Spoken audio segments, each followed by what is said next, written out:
Hi, everybody. Another surrounding. Still in my lady lounge, though, so that's what's important. So thank you for everyone that's continued to just be so supportive. You're gonna get emotional. Thank you for hanging by me and sticking with me through all of this. I don't know how to tell you thank you, and thank you. Just had back-to-back calls, one with my surgeon's nurse and one with my psychiatrist, and I have a hematoma. I've developed a hematoma, which is fine. And I'm just so grateful for everything that God's putting here, and I'm seeing Him really work in all of this. It's painful, physically, mentally, spiritually, even. And I'm going to be as authentic as I always am. You just catch me on a good day that I took a shower, so yay for that. Don't have like bugs crawling out of my head. Did something just fly by me when I said that? I am, by the grace of God, I'm no longer on any medications, pain medications. He delivered me from that stronghold, even though I have an addictive personality and I'm an addict. It's miracles. Anyway, last night I had a breakdown. I'm not going to get into the disgusting medical parts and just things of what was going on, but I was on the floor of the bathroom, on my knees, gripping the side of the bathtub, and just crying. And I really just, at that moment, just said, God, please, you're the only person who can heal me. Heal this, please. I know, not my will, but yours be done. And I just have to say, beloveds, that is, I think it takes those moments of people want to say it's vulnerability. I think it's strength, especially in this world that tells you to be independent. And the second thing I want to say on that before we jump into Psalms is, I always like to think of God kind of giggling to himself when he sees me learning lessons that he's probably been imparting on me for a long time, but I finally just opened my hard head, or it takes surgery to do that. But he says, I thought in these last 6 months I've really grown more dependent on him, and I think more is the operative word. But you don't know true dependence until you've gone through something like this, where your husband has to help you do the most basic of things, like you're a child. I think you can read between the lines on that. And I'm so blessed with my husband, who's just a hero. Anyway, so we're going to do Psalm 38 through 41 today, and I've got to keep it quick because, like I said, I just did those 2 calls, and I am fatigued. If I stand up for more than 5 minutes, I'm physically fatigued, and so forgive me, but no, it's just me being real, that I'm not as, I want to use the word bouncy, as I normally am, and it might be a few weeks, but I'm so grateful for anyone that's watching, and I pray for you, and I pray for everyone that's not, and I just love you, so thank you. Okay, so Psalm 38 is by David, and actually all the Psalms that we're going to get through 41 are all by David, and not good news, but cool thing here is we're going to start book 2 tomorrow. Fingers crossed it's tomorrow. I'm going to work hard, even if it's just one Psalm. But we're going to start book 2 tomorrow. And book 2, so remember book 1 was the book of Messianic law. I don't think I ever pronounced that correctly. Un momento. Por favor. Oh, excuse me, that's a lot easier to pronounce. It's the book of the Messiah. And my head's not working. I haven't had coffee in 4 days. What? Anyway, book 2 is the book of desire. I don't know what we're going to get ourselves into on that one, but we'll do it together, so that's what's important. And the fact that God's always here is important. So let's go through this. So Psalm 38, essentially David is confessing his great transgression and sin to the Lord. I'm pretty sure this is not his transgression with Bathsheba, but Bathsheba. You can see I haven't talked to many people recently. Excuse me. You'll also hear a lot of gas from both ends, I'm sure. You can laugh at it all you want. It's normal, and I'm going to be real with you. So I'm going to let this, pretty much the verses speak for themselves. But this is just a confession. And so Psalm 38, verse 18 says, "For I do confess my guilt and iniquity. I am filled with sorrow for my sin." And I think that part is huge. That when we sin, we all will sin. But when we sin, to feel sorrow about that sin, because it's about the motive. I was actually having a conversation with my parents a little bit ago, and I think it's more the motive. God knows our heart. He makes that clear in so many verses. Above all else, this is my ABCs that I'm trying to memorize. Above all else, guard your hearts, for everything you do flows from it.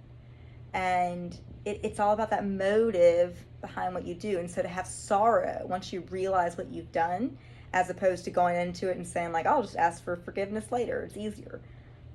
No, that's not the motive. The motive needs to be God-centered and Christ-centered. So I think that's huge. I pray that I have sorrow for my sin as David did. Every piece of it. Because I don't want to be of sin. I am of sin. But I'm going to do my very best, and I can only do it with God's help, to not be as sinful. So Psalm 39, again, it's of David, and really it's David asking for God's strength to no longer be tempted by sin, and mainly by those who are around him, like wicked evildoers. And so the verse that I really liked here was actually the first verse, and it just opens up. So that I said, I will take heed and guard my ways, that I may sin not with my tongue. I will muzzle my mouth as with a bridle, while the wicked are before me. And again, what I take from this is really big for me in this season of my life is guard your ways. It is so easy. I have to be in the Word all the time. And even then, it is so easy when I get out of my lady lounge and I'm not reading the Word, or I'm not 100% meditating, living in this fallen world, that I can get easily brought in. I'm sorry, my tummy's starting to make some gurgling, so I'm going to go quickly through these next ones, but if you want any addition, then just comment, and I'll be sure to do an additional onto it. Or we can just, you and me, talk directly. Psalm 40. It's a Psalm of David, and I waited patiently and expectantly for the Lord, and he heard my cry. Your truth continually preserves me.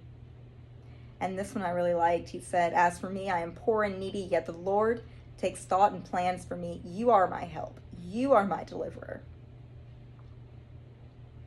And then Psalm 41, another Psalm of David, and it's the end. Psalm 41 is the last before we get into the book number 2. But this one, I'm just going to read this verse. It's I'm going to read verse 3 of Psalm 41. The Lord will sustain, refresh, and strengthen him on his bed of languishing. I am on a bed of languishing right now, physically, mentally, every possible way. And I bet some of you are too. And I want to share that with you. And,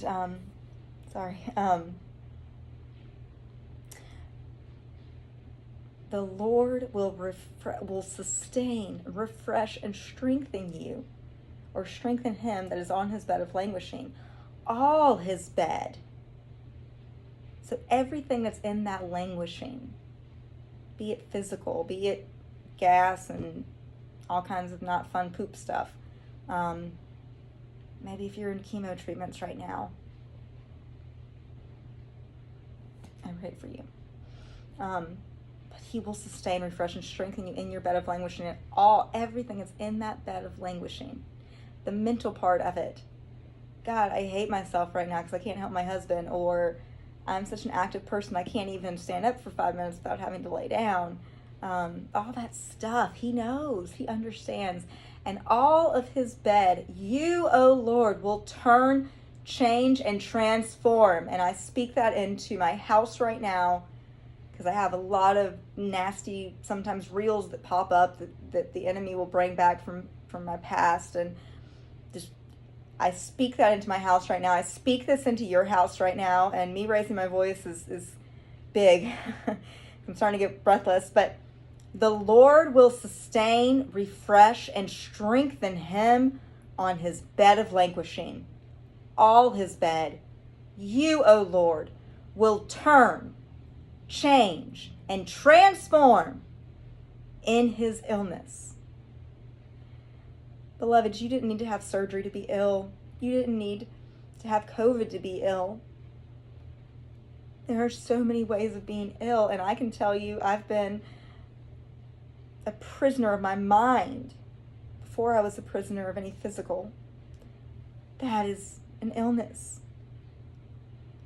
It's quite frankly the toxic world we live in, I think, is illness, but this is not just for those who might have a wristband from the hospital or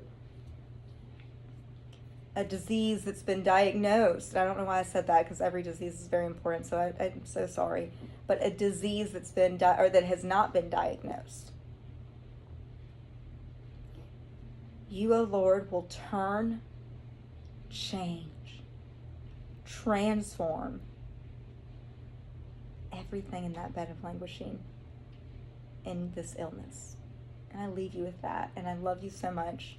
I'm sorry I have to keep on keeping it short. I know that you will have grace for me on that, and know that I will have grace for you for anything. I commit to that. I love you. God, just thank you so much for me having this time again with you.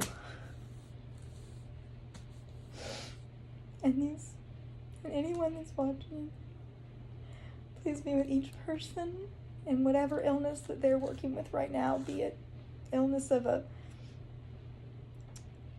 toxic relationship, or of cancer, or COVID, or alcoholism, addiction, eating disorders. God, you are with us, and help us remember that in our beds of languishing, you will turn, change, and transform us in our illness.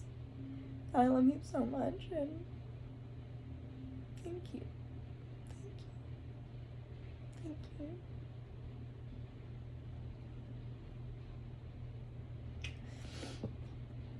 Thank you. I'll see you soon. Now I'm really honestly gotta head off to the bathroom. Love you.